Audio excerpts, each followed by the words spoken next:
Oh man, I'll just sit here in the shade a little bit. It's really hot, and tell you about my apprehension in going to the United States. It seemed at the time rather silly. It's so hot. You know, I was really anxious for a couple of weeks leading up to our trip, and I just gave it up to nerves. Haven't been there in a while, but I discovered after I got there that there were some very real reasons to be anxious.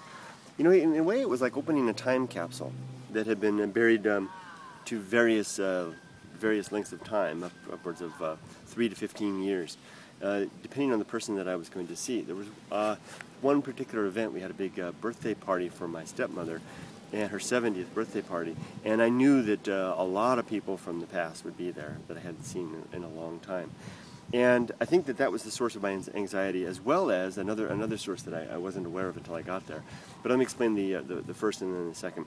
The first one was, if you go a long time, this is speaking, everybody knows this, if you go there for a long time without seeing somebody, you're going to be anxious when you see them again, because they change, you change, and you never know where the state of the relationship might be. I remember when I hadn't seen Pat Kwan for years and years and years, and he and I were college students together. We were the most foul-mouthed pair of hooligans you can ever imagine. We weren't bad people. We were just nasty-mouthed, fun-loving individuals, and it was our want to speak very, very poorly, using lots of four-letter words. I don't talk like that anymore, but I used to.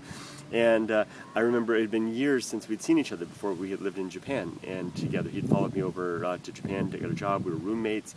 We worked at the same company. I've got to tell you lots of stories about Pat Kwan. Anyway, I hadn't seen him for years, and our first time on the phone, probably been good 7 years since I'd talked to him, and I got him on the phone. The first thing out of my mouth was, "There you are, you bleepity bleepity bleep bleep bleepity bleep bleep." Just a stream of expletives from my mouth towards my old friend Pat, greeting him in our old manner after all these years, and silence on the other end of the line. And simply came back to me and said, "Kurt, I don't talk that way anymore." Well, Pat had gone on to become a Christian missionary and had completely changed his ways. He basically became a pastor. He was a father of 4. He was married, had a mission that he was engaging in, and he didn't talk like a pirate anymore. Whereas I still did. So that was an example of, you go a couple of years and see somebody you haven't seen in a while, and things change. Now, amplify that by a number of people that I hadn't seen in upwards of 15 years, and that's what I was anticipating ahead of this return to the United States. And indeed, it was startling, stunning, flabbergasting, amazing, exciting, all at once. I mean, some of these people hadn't changed very much. Some of them had changed astonishingly. Some of them are facing life. There's one of those mimic Suzumibachi moths over there. Where's it gone?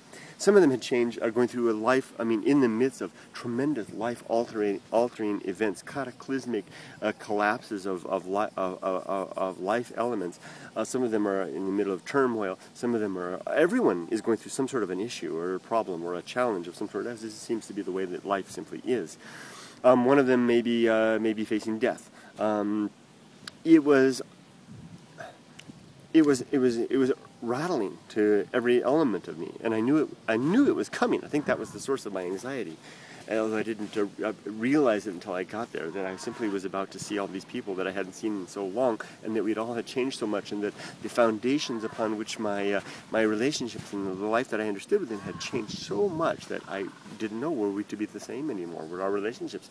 But Pat and I have never been the same ever since he went his path and I went mine. I've basically, for the most part, because our ideologies are so different that we don't talk anymore. And I don't think he wants to be around me anymore because I'm an atheist, and likewise I was worried about the same, and so that turned out to be true. That may have been the source of my anxiety.